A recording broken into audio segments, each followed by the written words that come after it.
It's music.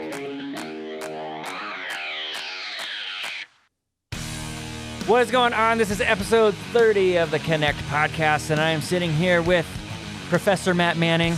Glad to be here. The doctor of love. Of nothing. Oh, okay. The doctor of nothing. Just the kidding. master. Just that's the master of theology. Yeah. Okay. Perfect. Yeah, the doctor is sitting to your left. The doctor is to my left. The doctor is in. Oh, thank you. Yes, I'm in. And it Pastor Kim disturbed me Skattum. tremendously that you would refer to Matt as the love doctor.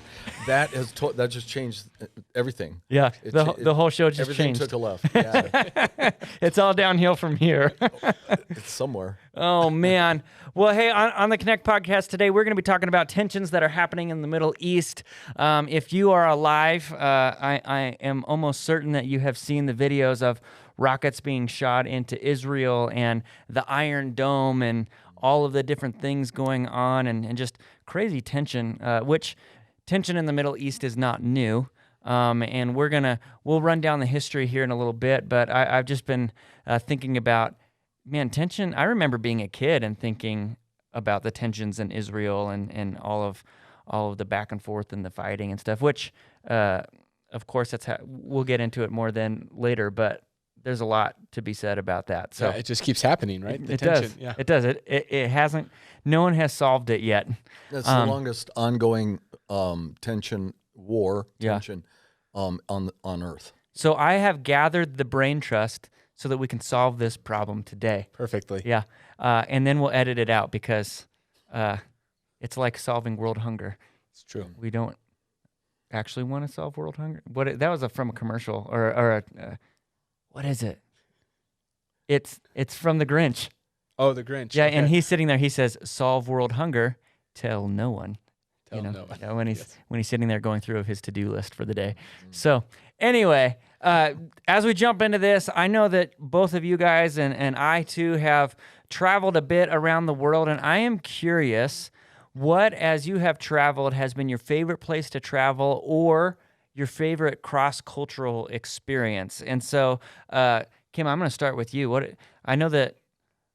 Go ahead and you tell me what is your favorite, and then I'll ask a question. Yeah, so I've been around a lot of places I never thought I'd get to, and largely that happened thanks to being a pastor of this church and this great movement that we've been globally connected. So my greatest and because it was most impactful was probably Nepal.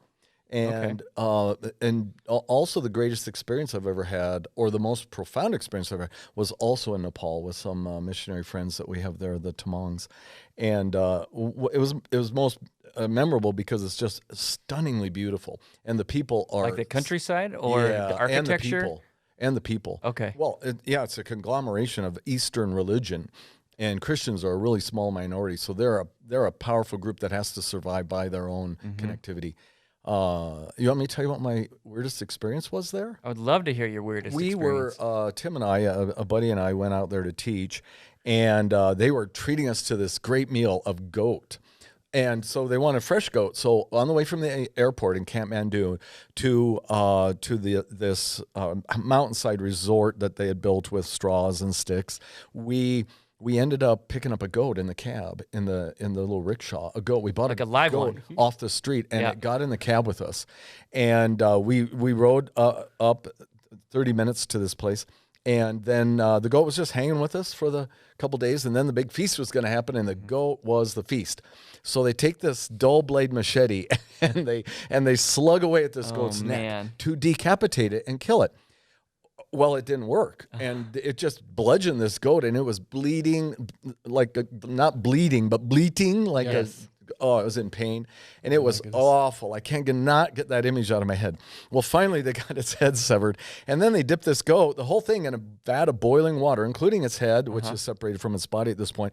And then once it's in there for a half hour, they pull it out, and all the hair comes right off, and then they boil it to cook it in this big pan as they chop it up, and we eat every part of that goat. Oh man! Yeah, it was that beat my peanut gravy. Have you had peanut gravy in Mali, where you eat it with your three fingers? Yes. Around, I know what you're around the campfire. That's a pretty powerful. Yeah, of course. We're talking about Israel. You brought up Israel, and Israel is also an amazing place. But that's a whole different line of experience. Yeah. Question: with the goat, do they season it? Oh yeah, there's all kinds of seasoning. Okay. Interesting thing, that was in 2012, and I know that Straight only goat. because it was April of 2012, and I got back, and I was in the hospital for a week with a bug. I'm sure I got from that stupid goat. Yeah. They could not figure out what was wrong with me, but that was an amazing experience. But people live like that. That's the thing, that people live like that, and they were so honored that they could kill a goat for us. Yeah. Did you name the goat since you hung out with it for Yeah, a few I was days? thinking You the don't same kill your thing. pets. That's not right. Yeah. You don't kill your pets. Yeah. What would you Your name a Fido. goat? Well, the only name you can name a goat is Beelzebub. Yeah. Yeah, Not Billy. Is that short for Beelzebub? I think it is. Sorry for all the Billies in the world. All right, Matt, what is your favorite cross-cultural experience? Yeah, so I've been able to go quite a bit around the world as well, and my favorite is Lebanon. For many of the reasons that Kim actually mentioned. The place is beautiful to me. The people are beautiful. The food is amazing. And having had the chance to go there a couple of times, like I've just kind of convinced myself if I wasn't born in America, if I had a choice, it might be Lebanon, particularly once you get up into the hill country a little bit up and you look back down into the Mediterranean Sea and just the beauty. And one of the images that just stick out to me, we were actually at the seminary that's there, staying there, and we were all sitting out on the roof, and this storm was coming through the Mediterranean Sea. And it was just lighting everything up. And the thunder was like so loud. It sounded like bombs going off. And we were warned that when thunderstorms come through, it actually scares Americans because it's so deafening. It's just, it shakes the way that it creates like a natural amphitheater. The formation does. And so we watched that. Actually, Pastor Chris was on that trip, and he set up his phone in his window of his little dorm room and he put it on like the time-lapse video, and it just sat there. And so you can watch the storm move across the Mediterranean up the mountainside. It's really cool. Is it true that if you take the Mediterranean Sea and put it like over America, that it's almost the same size? I wouldn't doubt that. I wouldn't. That sounds right. Yeah, Probably. It's this little inlet from the Black Sea over by Europe. Yeah. And it kind of puts it into perspective of how big it actually is. Yeah. Or how small, because you think of it compared to other seas, the Atlantic, the Pacific, the Mediterranean is a pond. Yeah. Well, the other ones are oceans. Well, I guess the sea and an ocean is the same thing. I don't know. Wherever Nemo was. Yeah, it's all water. Yeah. The Red Sea. How big is the Red? I wondered if you took the Red Sea and laid it over America, how far it would Vermont. stretch. Yeah, it'd be like Vermont. It's pretty small. Yeah. Okay. pretty small. Well, see, there you go. See, there's compare and contrast. Yeah. There you go. Two seas. You know, it's interesting as we're Vastly talking about different. places in the world, and as we get into Israel, and we haven't heard your story yet, but I really like going to places where you're not going to find a McDonald's and a Starbucks. They're almost everywhere. They're ubiquitous. Oh, yeah. So I go to places, I'm surprised, gosh, there's a Starbucks. And I'm kind of drawn there because I'm comforted by it. But I like places that step me out of my comfort zone. Israel certainly is not that place as a first world country, but third world countries definitely have something going for them where they create their own comforts that are not comfortable to Americans. That was the crazy thing about Lebanon, actually, when you talk about McDonald's. Like, McDonald's is the place to go. Like, in Lebanon, people save their salary for an entire year so they can take their kid there on their birthday. Like, we do Texas Roadhouse or whatever. Like, they save in order to have a party at McDonald's. And all the McDonald's there are, like, 2 stories. They're, like, huge. And it was like, whoa, what is this? People love McDonald's. There's this lady on Facebook. I don't even know who she is, but she goes to different McDonald's in different places around the world to see what different things are on the menu at different McDonald's around the world. And so She doesn't have a life. but she's getting paid for it. So Somebody's paying her. Oh. well, I mean, it's monetized on social getting- media. So she's getting some subscriptions. she's getting something. So a couple years ago, I got to go to Rwanda. And Rwanda, actually, in Kigali, they have a restaurant that they sent people to America. And they created like a Qdoba or a Chipotle in Kigali, which is crazy. Like, you go to Africa and you don't think, oh, I'm going to eat Mexican food. Yes. It was pretty good. But there were a lot of things about Rwanda that I thought were great and wonderful and beautiful. The thing that actually was really hard for me was when we got outside into rural areas and when the people would gather around, I actually had a strong, like, panic attack of like claustrophobia, of feeling like there's so many people like coming to look at you and see you as the white guy, because they don't see a lot of white people. And so, and really, I mean, they have different reasons for it, but our friend who's a missionary was so calm and knew how to handle everything in the situation and stuff, and we're all like freaking out. And and even they don't have police, they just have the military that are walking around with their automatic rifles and stuff like that. And this story was really good. We were sitting in the back of his car, and we were traveling from Kigali to this place where we were going to be leading a retreat for other missionaries.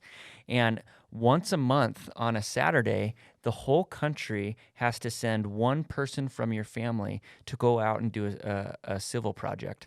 So they're all cleaning up the country together to make, it's the way to keep the country clean.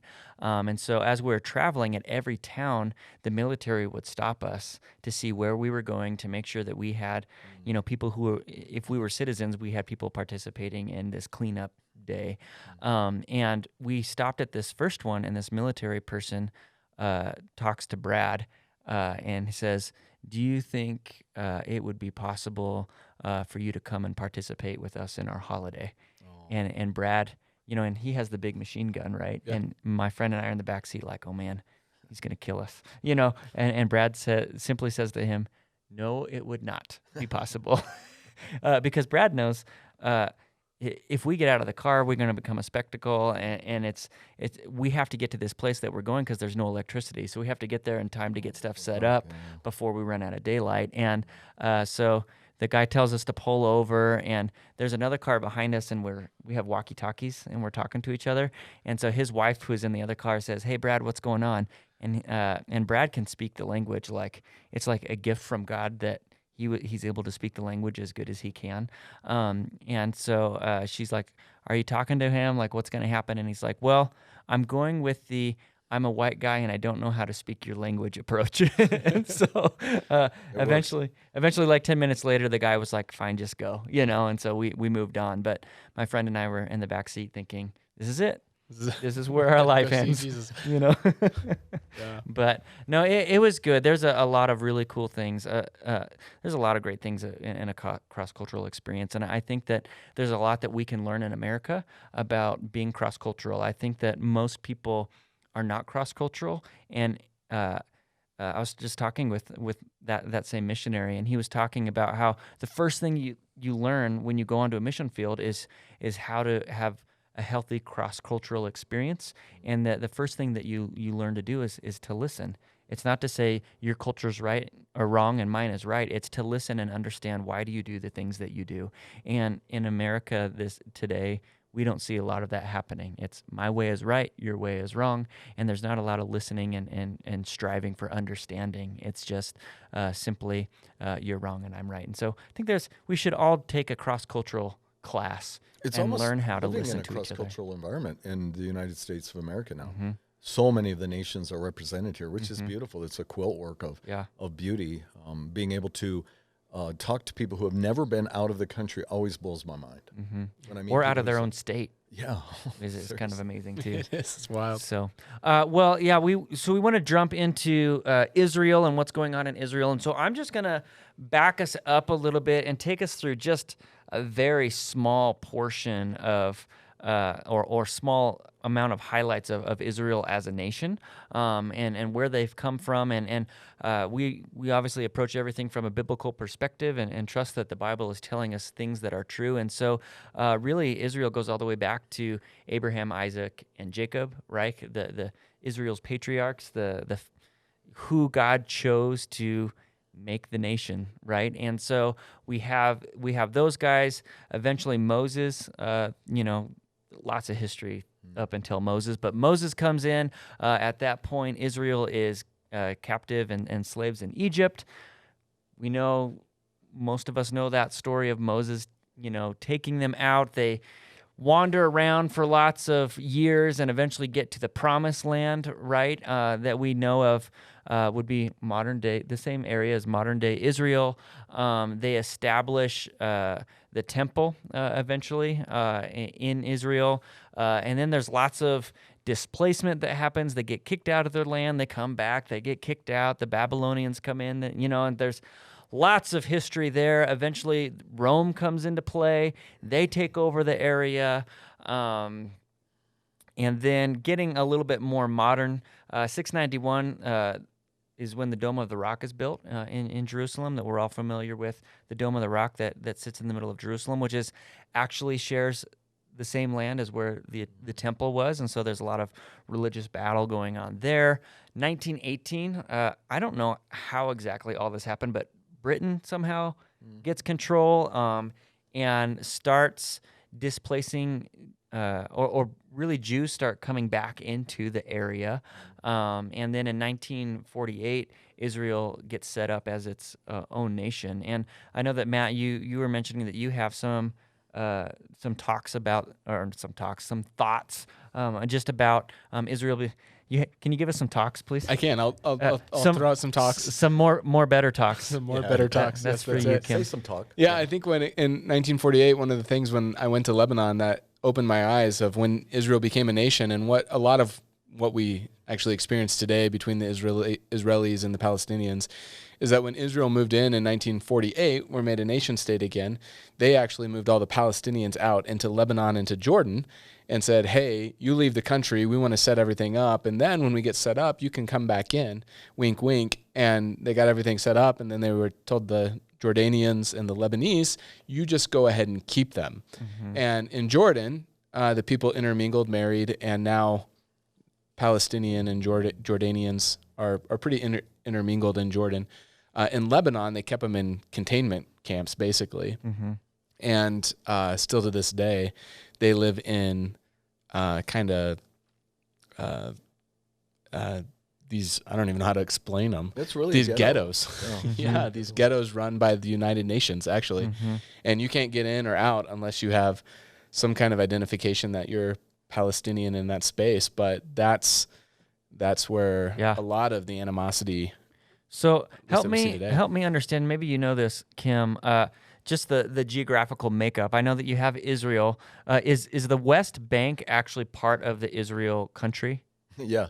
So originally the West Bank was not there, obviously. And as Israel became repatriated with Jews being brought back, and under Britain's encouragement, and there's a lot of British presence in Israel even today, the West Bank ended up being the west bank of the Jordan River, which is the border between Israel and Jordan.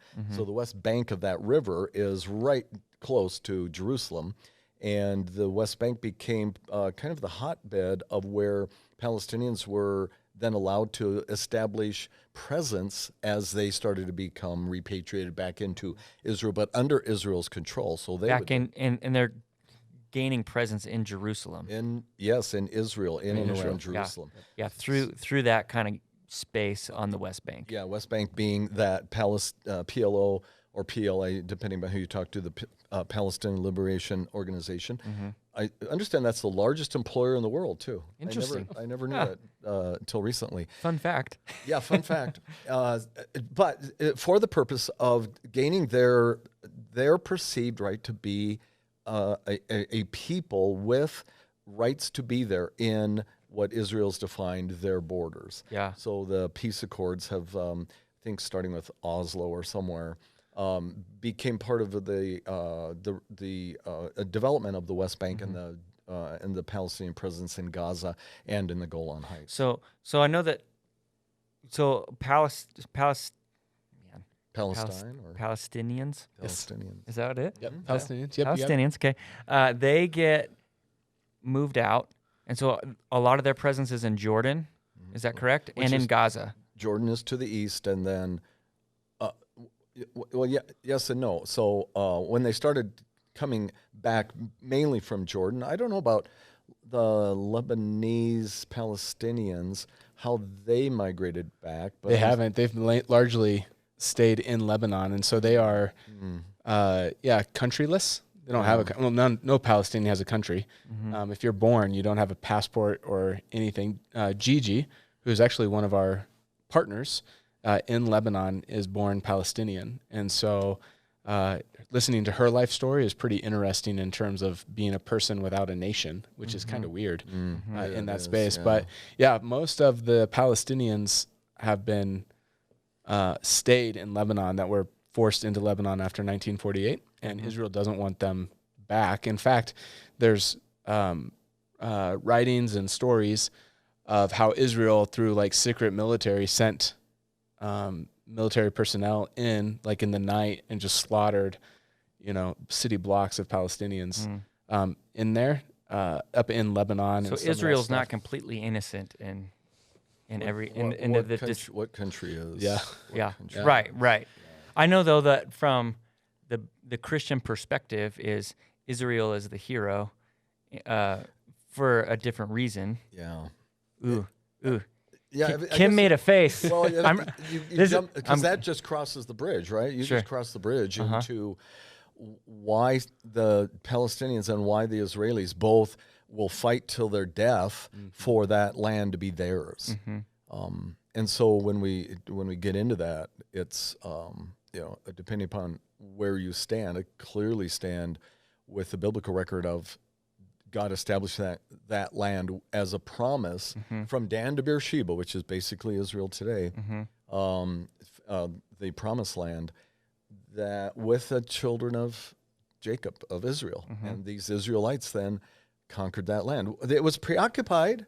They had Jebusites, or the people that lived in what is modern day Israel. There were people that lived there. The Jerichoites, obviously, they conquered Jericho to get into the promised land. So and then each tribe was given, of the 12 tribes, was given a piece of that land, and that land is largely the area of Israel now. So as Christians, we take that as saying we can show through biblical history as strong as any evidence of first rights. So the first rights clearly, I say clearly, but I have people who vehemently argue with me about this. Sure. Clearly, the biblical rights give that land to Israel. Now, Well, especially if you have someone that doesn't take the Bible as true. or there is, possession is 9/10 of the law. So Israel, there were very few Jews in Israel until it became a state. I mean, when Britain started to repopulate, there were very few Jews there. And so to create a state, or a desire for a state with a small population of people who are actually there, inviting the worldwide presence of Jews from Russia or Egypt or wherever to start repatriating that country. To this day, by the way, that's still happening, to build military strength and to build presence there. People are still immigrating back. Yes. So there's a trip that you can take as a citizen of Israel. If your have lineage and you live in another part of the world, you can get a free trip to Israel so you can learn about your history and your background. I forget what it's called. You remember what it's called, Matt? I don't. Students I know what you're talking about, but I don't remember what it's called. And the whole idea is to get them to want to move back to Israel at some point, have their families in Israel. So How big is Israel geographically? How big? Yeah. About the size of 90 miles wide and 180 miles long. Okay. About the size of Rhode Island. Yeah, and I think we got to remember, like in the reestablishment of Israel, of the nation of Israel, like Israel wasn't a nation for like 1,300 years. That's what I'm saying.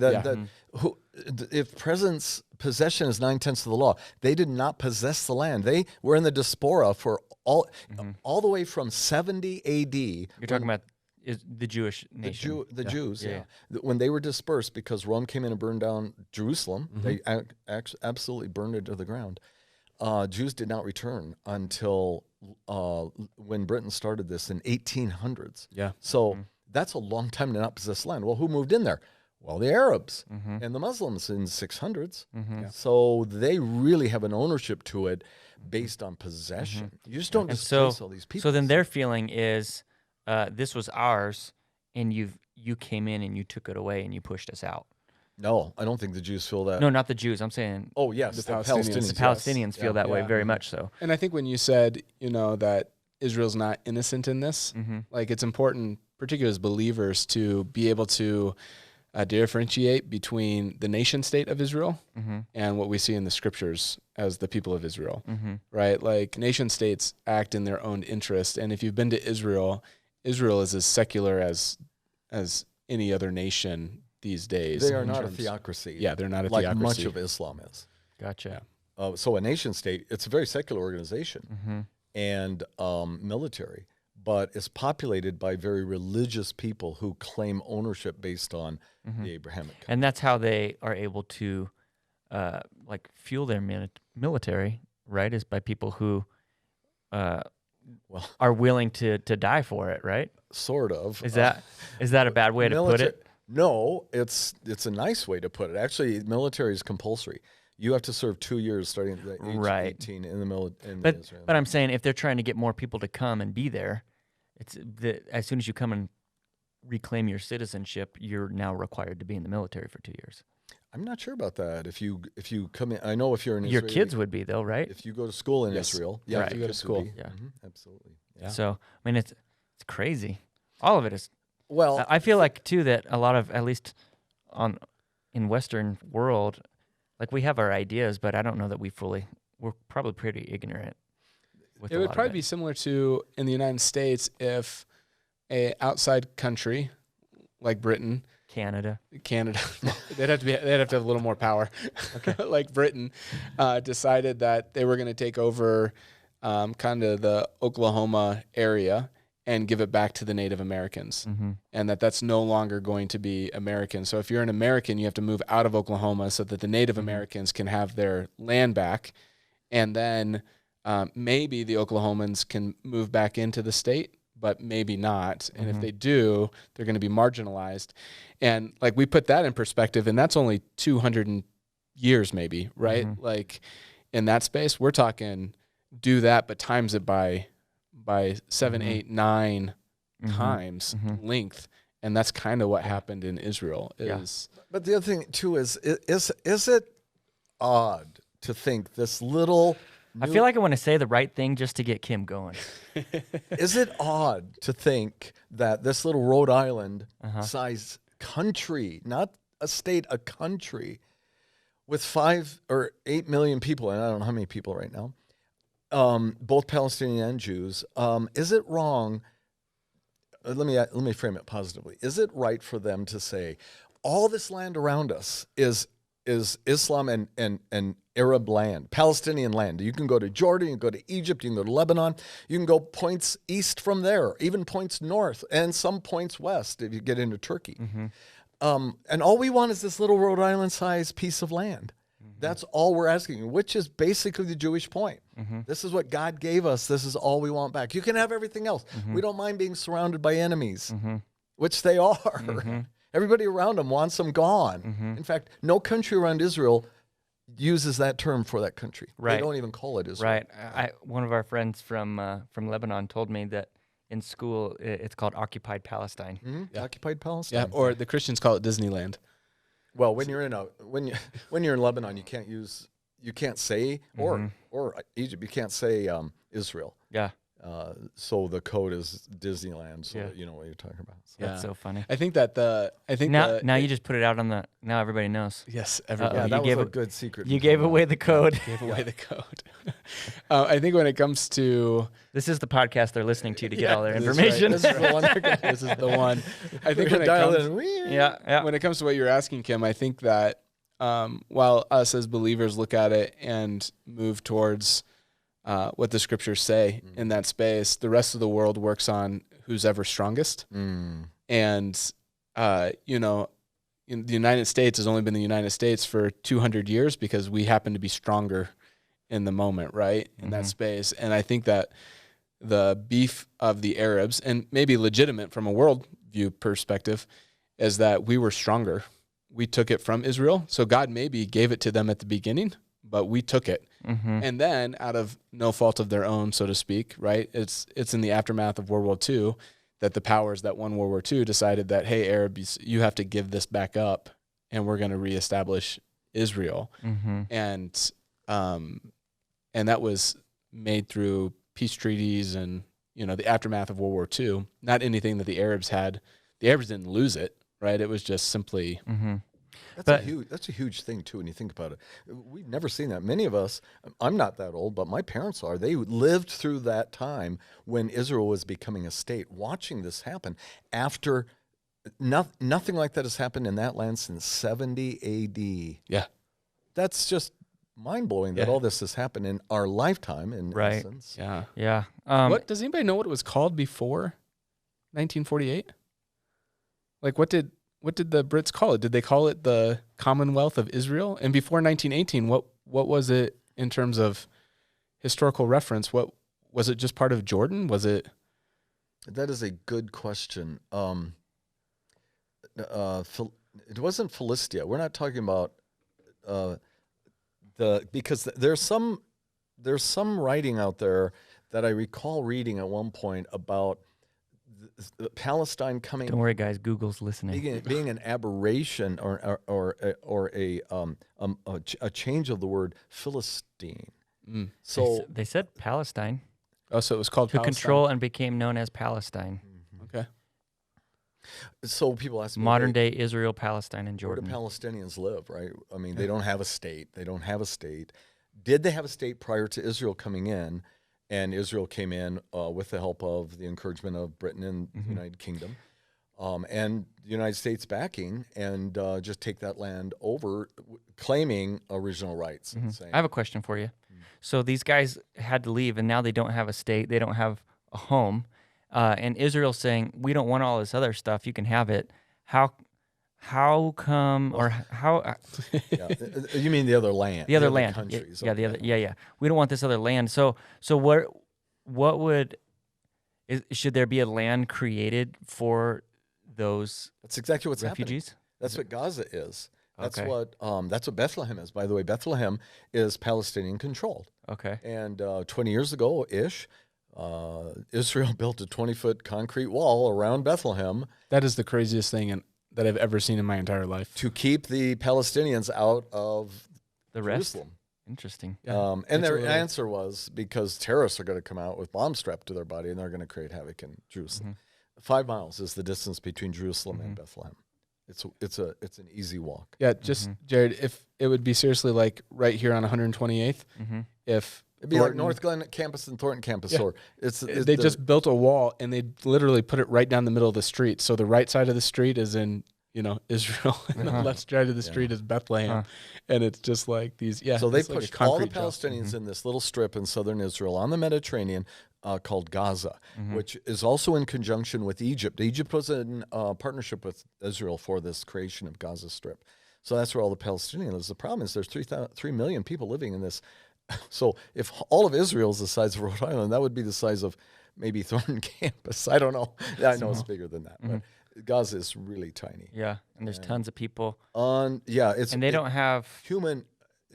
They are absolutely in what's it called when you live in squalor and human rights violations, I guess. Yeah. Something like, it's amplified. It's amazing. Yeah. It's not a healthy place to live. Yeah, you can't. No. Oh no. Yeah. At all. So that adds to the frustration. Yes, of course it does, side. because they're locked in there, and in old little town of Bethlehem, and in the West Bank. Those what? So that got me. In old little town of Bethlehem. Yeah. So and the West Bank. So that's why when you look at a map today, there's this big bubble around Jerusalem. Jerusalem is in the middle, and there's this line drawn to show the West Bank is Palestinian territory, which is Israeli occupied. So Israel's building, tenants or rooms, apartments, for hundreds of thousands of Israelis to move in there, so that Israeli presence will be continued to be established on the west side of Jerusalem, between Jerusalem and Jordan. It's amazing. For the protection of the country? Well, so that it doesn't become a country within its country. Yeah. Gotcha. Yeah. Like Gaza is. It's a hotbed. It really is. It's a crazy. Hotbed. So, and just religious-wise, we were talking the other day about this, and you were telling me how in Israel, in Jerusalem in particular, there's the mountain there that historically is where Abraham went to. As far as we know, and all we sacrifice know is, Isaac, right? Yeah. Well, as far as we can tell, Mount Moriah is the mount, And we think that's where God told Abraham to. Where is that in relation to like the Dome of the Rock? Right under it. Yeah, Okay. right under it. Okay, so that is the mount. Yeah, Yeah, it's why the temple was built there. Mhm. That's the historical significance. So Abraham sacrifices Isaac there. If you're Muslim, it's where Abraham sacrificed Ishmael. That's kind of the V in the road. And so, yeah, so that's why it's significant to called both. a Y on the road, not Y a in the V. road. Yes. Well, there you go. That's Yes, the V. it's the fork. It's the fork. Fork. That's Yeah. the fork. And so that's where it goes crazy, Yeah. or that's why it's so disputed. Yes. But that's also where the temple that we see Mm-hmm. in the New Testament, well, throughout the Old Testament and the New Testament is also there.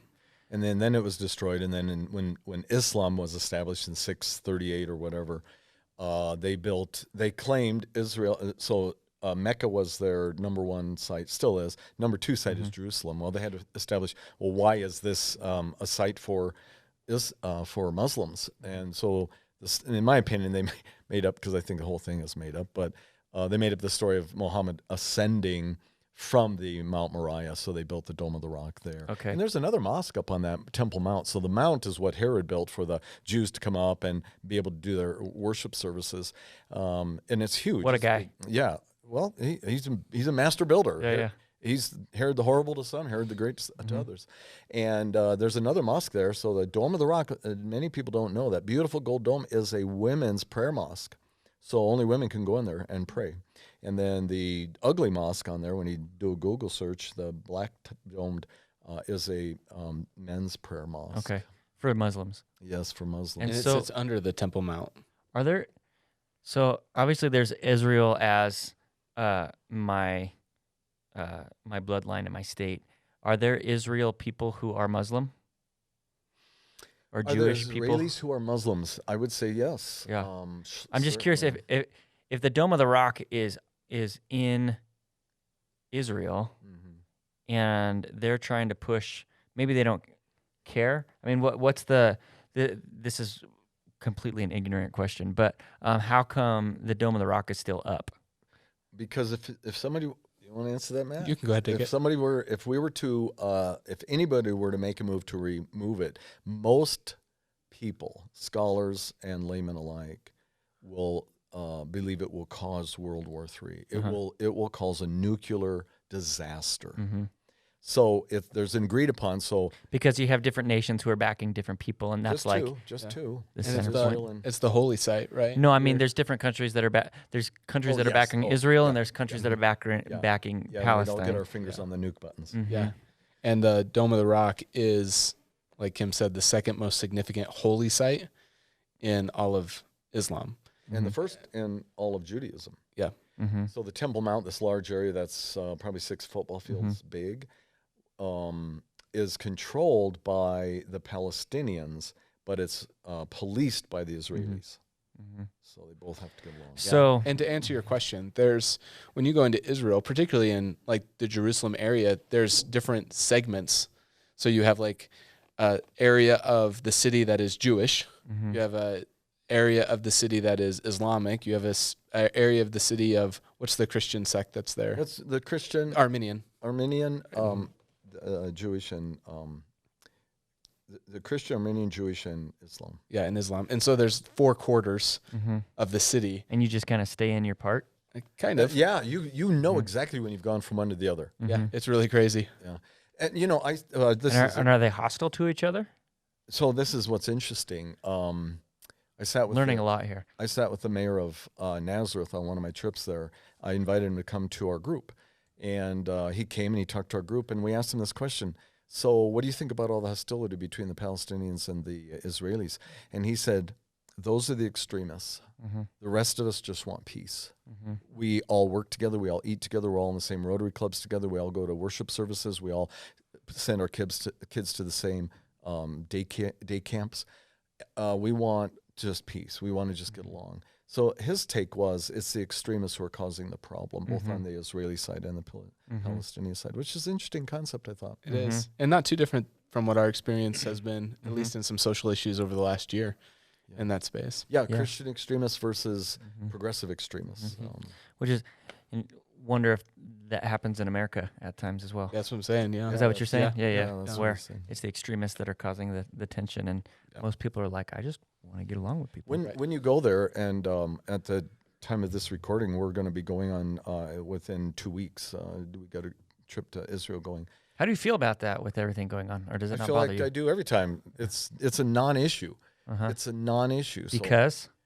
Because 2 reasons. One is it's kind of like people in Israel reading the newspaper or reading the news and hearing that there's been a killing at King Soopers in Boulder. Oh my, don't go to Boulder. Why would you go to Boulder? Why would you go to Colorado? It's the same kind of thing. So these certainly when you're launching missiles at each other, that's a little different. Sure. But the military strikes are always contained. I was there when Saddam Hussein was launching Scuds in Haifa in the north area, and we never heard a thing about it. We never heard a thing. We heard about it on the news that night. We all turn on our TVs and go, "What is going on right around us?" So that's one reason. Is it's very isolated. The events are very isolated.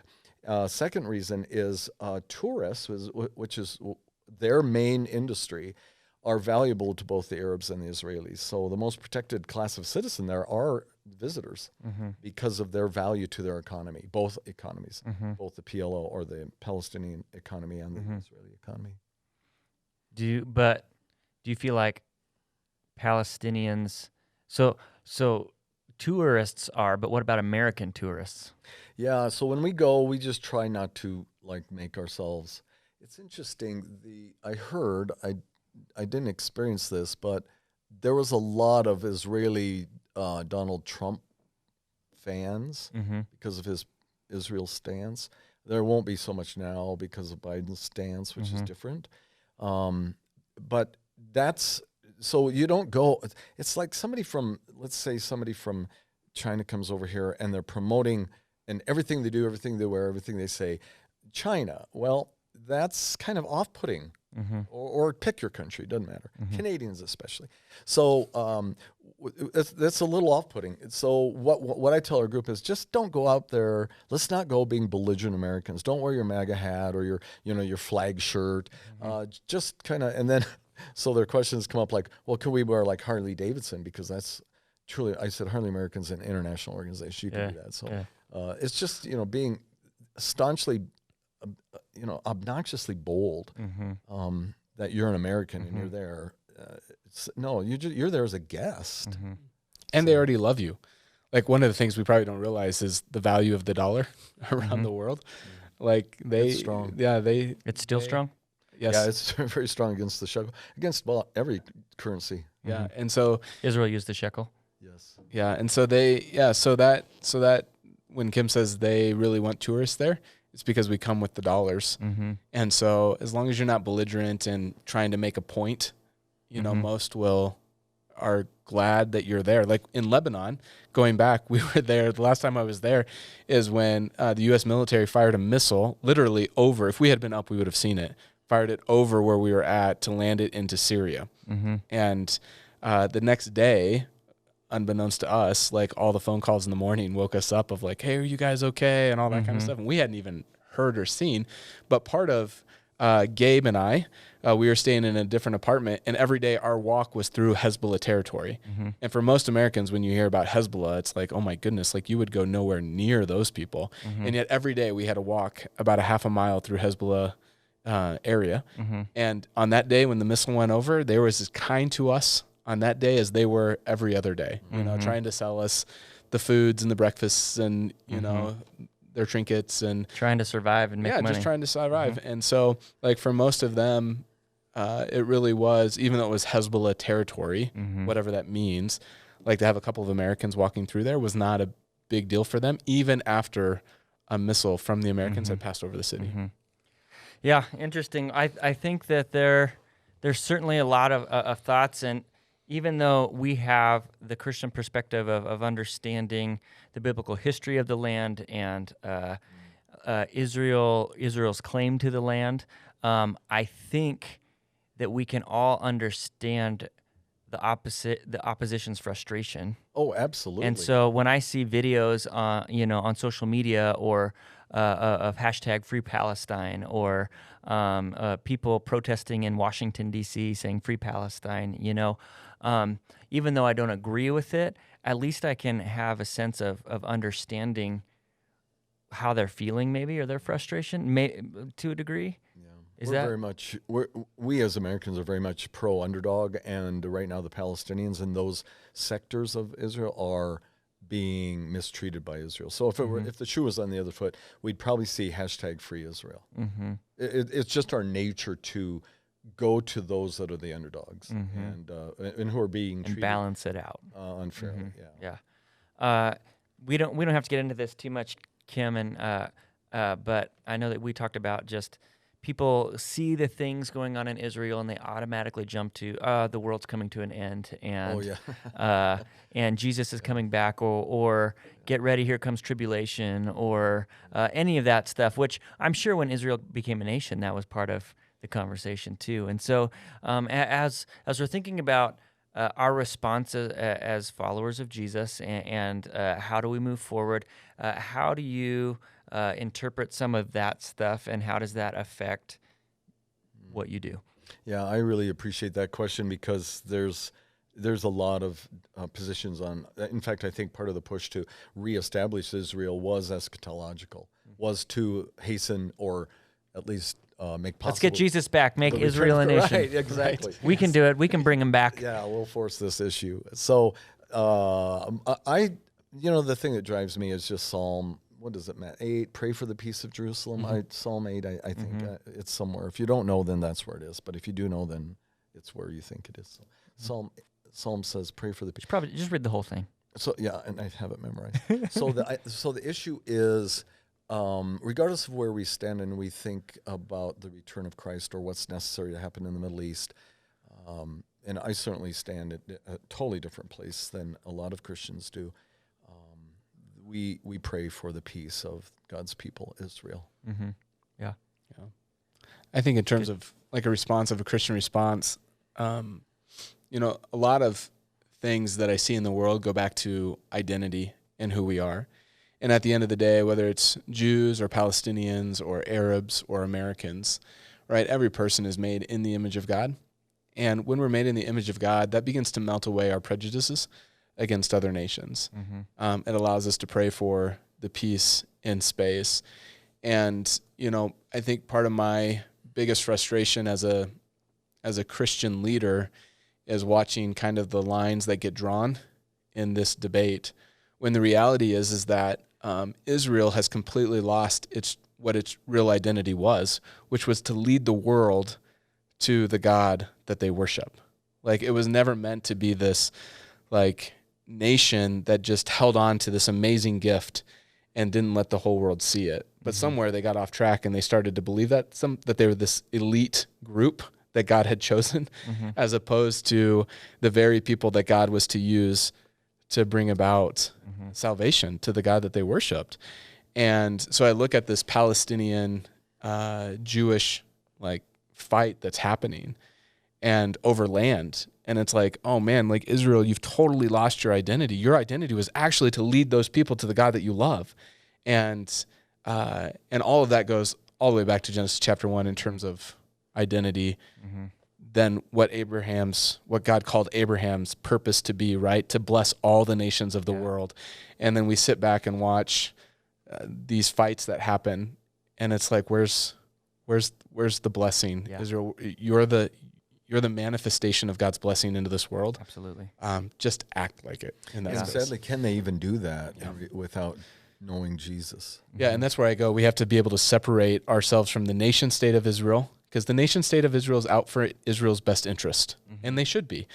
As a nation. But the people, the Jewish nation, biblically going back, is to be that blessing. And so as Christians, we have to be able to separate Israel's acting in its own best interest, as it should, in this space as a nation state. And yet the calling on the people culturally is so much larger than anything natural or nation's interest should be. Yeah.